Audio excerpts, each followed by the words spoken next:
ಎಲ್ಲವೂ ಕೂಡ ವೆಸ್ಟ್ ಬೆಂಗಾಲ್ ಇದೆ. ನಮಗೂ ಗೊತ್ತಿರಲಿಲ್ಲ ಈ ಜಗತ್ತಿಲ್ಲಿ ಇದೆ ಅಂತ ಹೇಳಿ.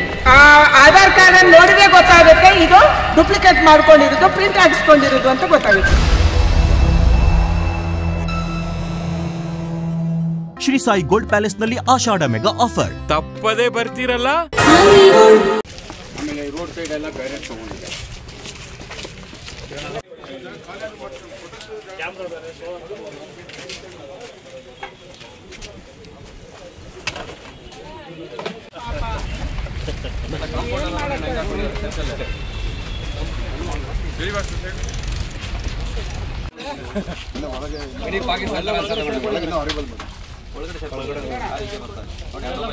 ನಿಮಿಷ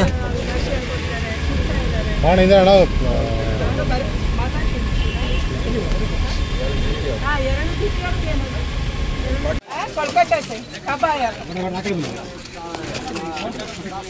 4 साल हो गए. क्या काम करते हैं?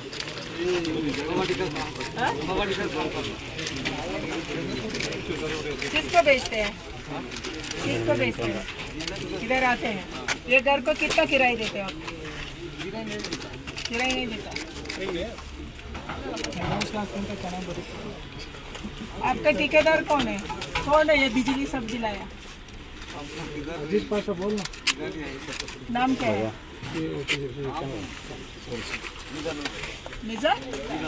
निजानुल्ला.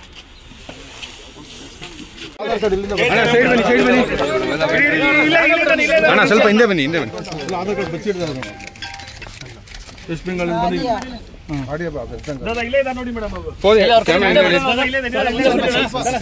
ಸ್ಕ್ಯಾನ್ ಮಾಡಿ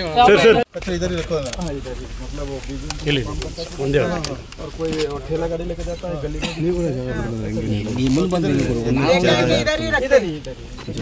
उसको क्या पूरा अलग अलग करके बेचते हैं, लाइक प्लास्टिक अलग, बॉटल अलग. इधर जगह बाड़ी रेंट देते हैं.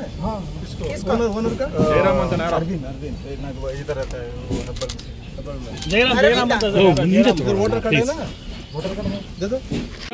किधर का है? मेरा इधर वेस्ट बंगाल का. इधर वोटर इधर कलकत्ता. इधर इधर कितना वोटर? इधर भी वोटर बनाया? नहीं बनाया.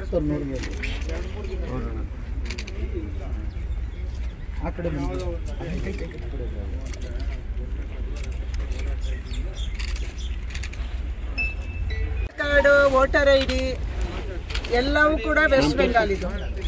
ವೆಸ್ಟ್ ಬೆಂಗಾಲಕ್ಕೆ ಯಾವ ದೇಶದಿಂದ ಬಂದಿದ್ದಾರೆ, ಇವ್ರು ಯಾರು, ಇದೆಲ್ಲವೂ ಕೂಡ ಪತ್ತೆ ಆಗಬೇಕಾಗಿದೆ. ಅದಕ್ಕಾಗಿ ನಾನು ಪೊಲೀಸರಿಗೆ ಹೇಳ್ತಾ ಇದ್ದೀನಿ, ತಕ್ಷಣ ಇದರ ಬಗ್ಗೆ ಎನ್ಕ್ವೈರಿ ಮಾಡಬೇಕು. ಇಲ್ಲಿ ಎಷ್ಟು ಜನ ಇದ್ದಾರೆ, ಯಾವ ಊರಿಂದ ಬಂದಿದ್ದಾರೆ, ಆ ಊರಿಗೆ ಕಳ್ಸೋಣ. ಅಲ್ಲಿರುವಂಥ DC-ಗೆ ನಾವು ಕಳ್ಸೋಣ, SP-ಗೆ ಕಳ್ಸೋಣ.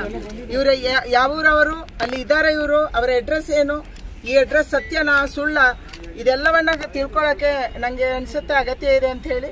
ಅದಕ್ಕಾಗಿ ಇಷ್ಟೊಂದು ದೊಡ್ಡ ಸಾಮ್ರಾಜ್ಯನ ಇಲ್ಲಿ ಕ್ರಿಯೇಟ್ ಮಾಡ್ಕೊಂಡಿದ್ದಾರೆ, ತಿಳ್ಕೊಳ್ಳೋಣ. ನಮಗೂ ಗೊತ್ತಿರಲಿಲ್ಲ ಈ ಜಗತ್ತಿಲ್ಲಿ ಇದೆ ಅಂತ ಹೇಳಿ. ಇಡೀ ಬೆಂಗಳೂರಿನ ಎಲ್ಲ ಕಸವನ್ನ, ಬಾಟ್ಲುಗಳನ್ನ, ಪ್ಲಾಸ್ಟಿಕ್ಗಳನ್ನ ಇಲ್ಲಿ ತರ್ತಾರೆ. ಇವ್ರು ಯಾರು ಅಂತ ಗೊತ್ತಿಲ್ಲ. ಎಲ್ಲರೂ ಕೂಡ ಕೋಲ್ಕತ್ತಾ ಕೋಲ್ಕತ್ತಾ ಕೋಲ್ಕತ್ತಾ ಹೇಳ್ತಾರೆ. ಅಲ್ಲಿ ಆಧಾರ್ ಕಾರ್ಡ್ ಇದೆ, ನಕಲಿ ಆಧಾರ್ ಕಾರ್ಡ್ ಇದೆ, ನಕಲಿ ವೋಟರ್ ಐಡಿ ಇದೆ. 10 ವರ್ಷದಿಂದ 15 ವರ್ಷದಿಂದ 3, 4, 5 ವರ್ಷದಿಂದ ಅವರನ್ನು ಮಾತಾಡಿಸಿದ್ರೆ ಅವ್ರು ಹೇಳ್ತಾರೆ ನಾವು ಬಂದಿದ್ದೀವಿ ಅಂತ ಹೇಳಿ. ಇಲ್ಲಿ ಯಾರೋ ಒಬ್ರು ಇವರನ್ನ ಸಂಭಾಳಿಸುವವರು ಇದ್ದಾರೆ ಅಂತ ಹೇಳ್ತಾರೆ, ಟೀಕೆದಾರ್ ಇದ್ದಾರೆ ಅಂತ ಹೇಳಿ. ಅದು ಎಲ್ಲರೂ ಕೂಡ ಇಲ್ಲೀಗಲ್ ಆಗಿ ಇಲ್ಲಿ ವಾಸ ಮಾಡ್ತಿದ್ದಾರೆ. ಇವರು ನಮ್ಮ ದೇಶದವರು ಅಲ್ಲ ಅಂತ ಸಹಜವಾಗಿ ಅನಿಸುತ್ತೆ. ಅದಕ್ಕಾಗಿ BBMP ಅವರು ಇಲ್ಲಿ ಕಸ ಆಗಕ್ಕೆ ಹೇಗೆ ಬಿಟ್ರು? ಕಸದ ಒಂದು ದೊಡ್ಡ ಗುಡ್ಡಗಳೇ ಇಲ್ಲಿ ಸೃಷ್ಟಿಯಾಗಿದ್ದಾವೆ. ಪ್ಲಾಸ್ಟಿಕ್ನ ಗುಡ್ಡನೇ ಸೃಷ್ಟಿಯಾಗಿದೆ. KDBಗೆ 48 ಎಕರೆ ಜಮೀನನ್ನ ಇವತ್ತು ಇಟ್ಕೊಂಡ ಮೇಲೆ ಕೂಡ KDB ಇದನ್ನ ಯಾಕೆ ಆಕ್ಷನ್ ತಗೊಳ್ಳಿಲ್ಲ? BBMP ಅವರು ಇಷ್ಟೊಂದು ದೊಡ್ಡ ಪ್ರಮಾಣದ ಕಸ ಇಲ್ಲಿ ಬರ್ತಾ ಇದ್ರು ಕೂಡ ಅವರ ಆಕ್ಷನ್ ಯಾಕೆ ತಗೊಂಡಿಲ್ಲ?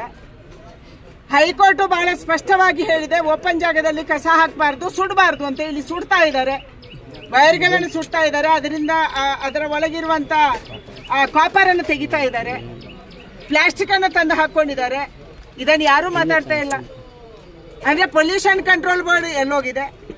BBMP ಅವರು ಏನ್ ಮಾಡ್ತಿದ್ದಾರೆ? ಪೊಲೀಸರು ಇಷ್ಟೊಂದು ಇಲ್ಲಿಗಲ್ ಕೂಡ ಇಲ್ಲಿ ಇದ್ರು ಕೂಡ ಏನ್ ಮಾಡ್ತಿದ್ದಾರೆ? ನಮ್ಮ ರಾಜ್ಯದಲ್ಲಿ ಒಬ್ರೂ ಇಲ್ಲ ಇಲ್ಲಿಗಲು, ಎಲ್ಲ ಚೆನ್ನಾಗಿದ್ದಾರೆ ಅಂತ ಹೇಳಿ ನಮ್ಮ ಮುಖ್ಯಮಂತ್ರಿಗಳು ಭಾಷಣ ಮಾಡ್ತಿದ್ದಾರೆ. ಅದೇ ಮುಖ್ಯಮಂತ್ರಿಗಳು, ಉಪಮುಖ್ಯಮಂತ್ರಿಗಳು, ಸರ್ಕಾರ ಇಲ್ಲಿ ಬಂದು ನೋಡ್ಬೇಕು, ಯಥಾಸ್ಥಿತಿ ಏನು ಅಂತ ಗೊತ್ತಾಗುತ್ತೆ. ನಾನು ತಕ್ಷಣ ಪೊಲೀಸರಿಗೆ, ನಾನು ಡಿಜಿಗೆ, ಬೆಂಗಳೂರಿನ ಕಮಿಷನರ್ಗೆ ಪತ್ರ ಬರೆಯೋಳಿದ್ದೀನಿ. ಇವ್ರು ಯಾರು ಇಲ್ಲಿ ಇದ್ದಾರೆ, ಎಷ್ಟು ಕುಟುಂಬಗಳಿದ್ದಾವೆ, ಇವರ ಬಗ್ಗೆ ಎನ್ಕ್ವೈರಿ ಆಗಬೇಕು. ಆಯಾ ಸಂಬಂಧಪಟ್ಟಂತ ರಾಜ್ಯದ ಸರ್ಕಾರಕ್ಕೆ ಇದನ್ನು ಕಳಿಸಬೇಕು. ಮತ್ತು ನಾನು ಕೇಂದ್ರದ ಗೃಹ ಸಚಿವರಿಗೆ ಕೂಡ ಪತ್ರವನ್ನು ಬರೆಯೋಳಿದ್ದೀನಿ. ಎನ್ಐಎಗೆ ಎನ್ಕ್ವೈರಿ ಆಗಬೇಕು. ಯಾರು ಇಷ್ಟೊಂದು ಇಲ್ಲಿಗಳಿದ್ದಾರೆ? ನಮ್ಮ ಪೊಲೀಸರಿಗೆ ಇವ್ರಿಗೆ ಏನು ಸಂಬಂಧ? ಎಷ್ಟು ಹಫ್ತಾ ಯಾರ್ಯಾರಿಗೆ ಬರ್ತಾ ಇದೆ ಇವರ ಕೆಲಸದಿಂದ? ಸುಮ್ಮನೆ ಬಿಡಲ್ಲ. ಬಿಬಿಎಂಪಿ ಅವರು ಸುಮ್ಮನೆ ಬಿಡ್ತಾರಾ? ಪೊಲೀಸರು ಇವರನ್ನು ಸುಮ್ಮನೆ ಬಿಡ್ತಾರಾ? ಯಾರಿಗೆ ಎಷ್ಟು ಹಫ್ತಾ ಹೋಗುತ್ತೆ ಅನ್ನುವಂಥದ್ದು ಕೂಡ ಇವತ್ತು ಎನ್ಕ್ವೈರಿ ಆಗಬೇಕಾಗಿದೆ. ಅದಕ್ಕೆ ಕಮಿಷನರ್ಗೆ ನಾನು ಇವತ್ತೇ ದಾಖಲಾತಿ ಎಲ್ಲವೂ ಕೂಡ ಇದು ವೆಸ್ಟ್ ಬೆಂಗಾಲಿದ್ದು. ಯಾವುದೋ ಒಂದು ಊರನ್ನು ಮಾತ್ರ ತೋರಿಸ್ತಾ ಇದೆ, ನಾದಿಯಾ ಅಂತ ಹೇಳುವ ಅನ್ನುವಂಥ ಊರನ್ನ, ಲಕ್ಷ್ಮೀಪುರ ಅನ್ನುವಂಥ ಊರನ್ನ ತೋರಿಸ್ತಾ ಇದೆ. ಅಂದ್ರೆ ಆಧಾರ್ ಕಾರ್ಡ್ ಅನ್ನು ನೋಡಿದ್ರೆ ಗೊತ್ತಾಗುತ್ತೆ ಇದು ಡೂಪ್ಲಿಕೇಟ್ ಮಾಡ್ಕೊಂಡಿರೋದು, ಪ್ರಿಂಟ್ ಹಾಕಿಸ್ಕೊಂಡಿರೋದು ಅಂತ ಗೊತ್ತಾಗುತ್ತೆ. ಧರ್ಮಸ್ಥಳದ ಪ್ರಕರಣ